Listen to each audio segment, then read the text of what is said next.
Welcome back. आज हम करेंगे 3.5 एक्सरसाइज का सेकंड क्वेश्चन, जिसके दो पार्ट हैं। पहले पार्ट में उन्होंने क्या पूछा हुआ है, for which values of A and B does the following pair of linear equations have an infinite number of solutions. कि ए एंड बी की कौन सी वैल्यूज़ के लिए ये जो पेयर ऑफ लीनियर इक्वेशन है उसमें इनफाइनाइटली मैनी सॉल्यूशंस होंगे। तो सबसे पहले तो अगर आपने हमारा चैनल सब्सक्राइब नहीं किया तो वो सब्सक्राइब कर दीजिए, ताकि जो भी हम नई न्यू वीडियोस डालें वो आपको पता चलती रहे, आप देख पाएँ। तो अभी हम आते हैं क्वेश्चन पे। तो इसमें क्या है, क्योंकि इनफाइनाइटली मैनी सॉल्यूशन बोला है, तो फॉर इनफाइनाइटली मैनी सॉल्यूशन कब होते हैं? वो होते हैं जब हमारे पास ये वाली कंडीशन सेटिस्फाई होती है। A1 में A2 इज इक्वल टू में होता है B1 में B2 और इज इक्वल टू में होता है C1 C2। अभी यहाँ पे A1 B1 C1 A2 B2 C2 क्या है वो मुझे लगता है आपको पता ही होगा। जो A1 है वो फर्स्ट इक्वेशन में x का कोफिशिएंट होता है जो कि 2 है। B1 फर्स्ट इक्वेशन में ही y का कोफिशिएंट जो कि 3 है, और C1 उसमें कांस्टेंट टर्म होती है। ये आपने ध्यान में जरूर रखना है कि C1 और C2 है दोनों या तो इक्वल टू के लेफ्ट हैंड साइड में होने चाहिए या फिर इक्वल टू के राइट हैंड में होने चाहिए। तो ऐसे ही जब आप A2 की वैल्यू देखोगे वो क्या है, A माइनस बी है, क्योंकि सेकेंड इक्वेशन में हमारे पास x का कोफिशिएंट A माइनस बी है।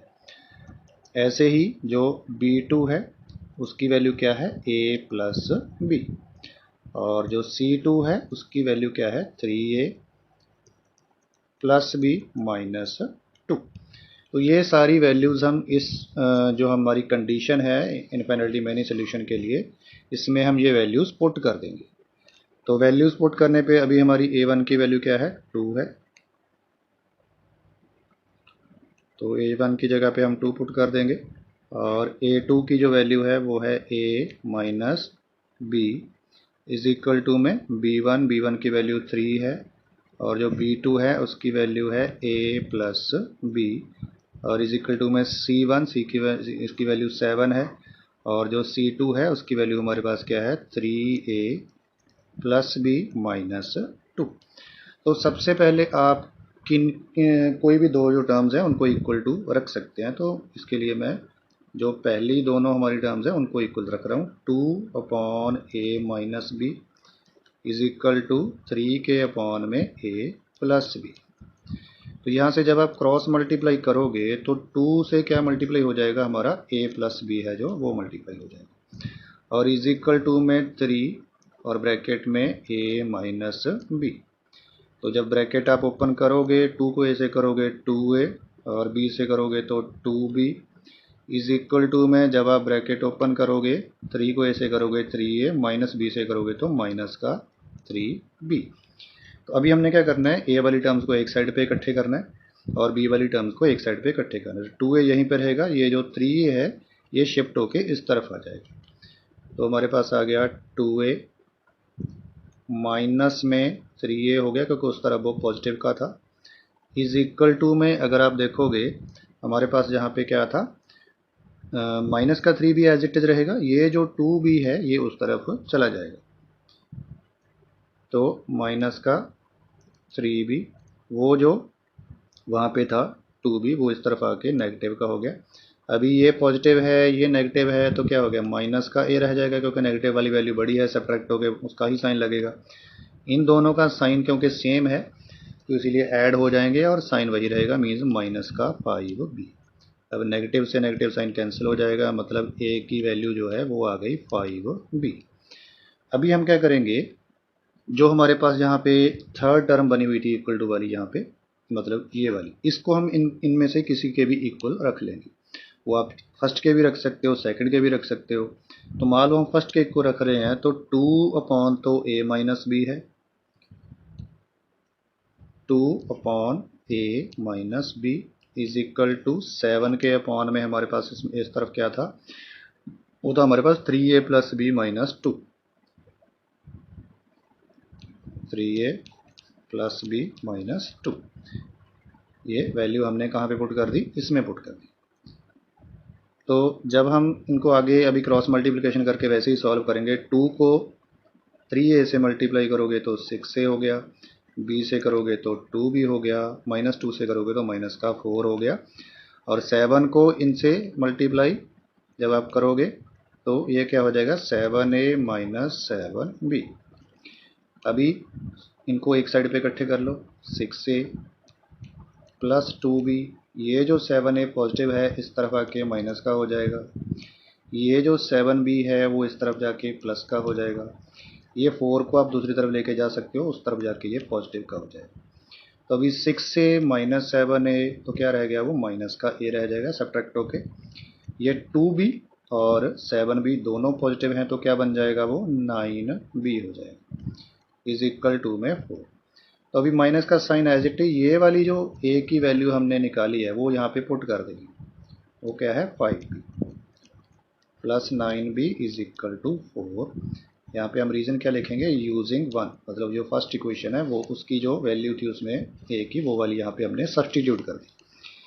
तो ये क्या हो जाएगा, ये हो जाएगा -5b + 9b is equal to 4। अभी ये नेगेटिव साइन है, ये पॉजिटिव साइन वाली टर्म है, तो दोनों सब्ट्रैक्ट हो जाएंगी, और बड़ी वाला साइन मतलब प्लस का 4b इज इक्वल टू 4। तो वहाँ से b is equal to 4/4 means b की वैल्यू आ गई 1। ये वाली वैल्यू हम कहाँ पे पुट कर देंगे, फर्स्ट इक्वेशन में पुट कर देंगे। Put b is equal to 1 in first equation. तो वहाँ से हमारी a की वैल्यू है जो वो 5b है, b की वैल्यू 1 है, मतलब a की वैल्यू हमारे पास क्या आ गई, वो आ गई 5। तो a एंड b की वैल्यू हमने फाइंड करनी थी, तो a हमारे पास आ गया 5 और b हमारे पास आ गया 1। तो ये हमने फर्स्ट पार्ट को सॉल्व कर दिया जिसमें उन्होंने इनफाइनाइटली मैनी सॉल्यूशंस के लिए बोला हुआ था। तो अभी हम क्या करेंगे, इसका जो सेकंड पार्ट है वो मैं आपको सॉल्व करके दिखाऊंगा। तो इसमें हमारे पास क्या है, 3x + y is equal to 1 है। तो पहले मैं इसकी फर्स्ट इक्वेशन लिख लेता हूँ जो कि क्या है 3x + y is equal to 1, और ऐसे ही इसकी जो सेकंड इक्वेशन है वो क्या है 2k - 1 और ब्रैकेट के बाहर हमारे पास x है।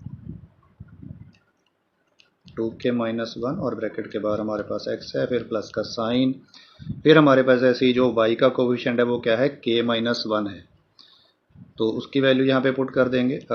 मीन्स वो मैं सारी लिख लेता हूँ, k - 1 y is equal to हमारे पास क्या है 2k + 1 है। बट इसमें उन्होंने हमें बोला क्या हुआ है, इसमें इन्फिनिटली मैनी सोल्यूशन नहीं है, इसमें हमारे पास क्या है नो सोल्यूशन है। अभी नो सोल्यूशन की जो कंडीशन है वो क्या होती है, फॉर नो सोल्यूशन कब होता है नो सोल्यूशन, वो होता है जब हमारे पास a1/a2 इज इक्वल टू में होता है b1/b2 और नॉट इक्वल टू होता है c1/c2। मतलब पहली दोनों रेशियोज हमारे पास इक्वल आनी चाहिए और थर्ड वाली जो रेशियो है वो इक्वल नहीं आनी चाहिए। तो यहाँ पे हम इनकी वैल्यूज पुट कर देंगे, 3/2k - 1 is equal to b1 की वैल्यू 1 है और b2 की क्या है k - 1 और नॉट इक्वल टू में 1/2k + 1। तो अब हम क्या करेंगे, पहली दोनों जो इक्वल टू वाली हैं हमारे पास रेशियोज उनको इक्वल रख के क्रॉस मल्टीप्लिकेशन कर देंगे। तो 3k/2k - 1 is equal to 1/k - 1। तो यहाँ से जब आप क्रॉस मल्टीप्लाई करोगे, 3 को k से करोगे तो 3k आ गया, -1 से करोगे तो -3 इज इक्वल टू ये 1 को क्योंकि इनसे मल्टीप्लाई करना है तो वो तो सारे का सारा एज इट इज़ ही रह जाएगा, मतलब 2k - 1 ही रह जाएगा। तो अभी हम k वाली टर्म्स को एक साइड पे इकट्ठा कर लेंगे, 3k एज इट इज़ वो 2k इस तरफ आके साइन चेंज करके माइनस का हो जाएगा इज इक्वल टू -1, ये -3 जब उस तरफ जाएगा तो प्लस का हो जाएगा। तो अभी देखो 3k - 2k, एक पॉजिटिव है एक नेगेटिव है तो सब्ट्रैक्ट होके k रह जाएगा और इज इक्वल टू में अगेन एक नेगेटिव पॉजिटिव सब्ट्रैक्ट होके बड़े वाला साइन, मतलब k की वैल्यू 2 आ गई। वैसे तो हमारा मोस्टली यही आंसर आ जाता है जब हम इक्वल टू में रख के उनको सॉल्व करते हैं, पर एक बार आपने क्या करना है ना, इनको भी चेक कर लेना है। जो नॉट इक्वल टू वाला है इसको चाहे आप फर्स्ट के चाहे सेकंड के नॉट इक्वल टू करके वहाँ से k की वैल्यू निकाल लेनी है। वो 2 नहीं आनी चाहिए, मतलब उसमें ऐसा नहीं आना चाहिए कि k नॉट इक्वल टू 2 आ जाए, क्योंकि फिर वो पॉसिबल नहीं होगा। क्योंकि एक में इक्वल टू 2 आ गया, दूसरी जो कंडीशन में हमारा नॉट इक्वल टू 2 आ गया, फिर तो वो पॉसिबल ही नहीं होगा। जो नॉट इक्वल टू वाली वैल्यू है वो 2 नहीं आनी चाहिए। तो ये हम एक बार चेक कर लेते हैं। तो जब आप 1/k-1 not equal to 1/2k +1 रखोगे, क्रॉस मल्टीप्लाई करोगे तो 2k हमारा +1 एज इट इज़, क्योंकि ये 1 से मल्टीप्लाई हो रहे हैं। दूसरी तरफ भी 1 ही है तो k-1 जो है वो भी इसी से मल्टीप्लाई होगा। ये नॉट इक्वल टू का साइन ही यहाँ पे रहेगा। तो ये 2k और ये वाला k जब इस तरफ शिफ्ट होगा तो माइनस का हो जाएगा। अभी भी नॉट इक्वल टू -1, ये वाला 1 जब उस तरफ जाएगा तो माइनस का हो जाएगा। ये दोनों एक प्लस है एक माइनस है तो सब्ट्रैक्ट होके हमारा k आ गया, और नॉट इक्वल टू में हमारे पास आ गया -2। तो इसमें -2 आया, मतलब k की वैल्यू -2 नहीं होनी चाहिए, और k की वैल्यू हमारी 2 आ गई थी। तो दोनों कंडीशंस को अगर आप ध्यान से देखोगे तो हमारा जो फाइनल आंसर है वो क्या आ जाएगा, 2 आ जाएगा। अगर यहाँ पे हमारा k नॉट इक्वल टू 2 आ जाता, फिर हम लिखते this condition is not possible, या फिर हम लिखते कि given situation is not possible for any value of k। अभी क्या हम लिखेंगे, for k is equal to 2 given pair of linear equations, given pair of linear equations, ये मैंने शॉर्ट फॉर्म में लिख दिया, will have no solution, तो उनका कोई भी सॉल्यूशन नहीं आएगा अगर हम k की वैल्यू 2 ले लेते हैं। तो अगर ये वीडियो आपको अच्छी लगी, आपको समझ में आया, तो वीडियो को लाइक कर दीजिए और हमारे चैनल को सब्सक्राइब कर दीजिए। And thanks for watching the video.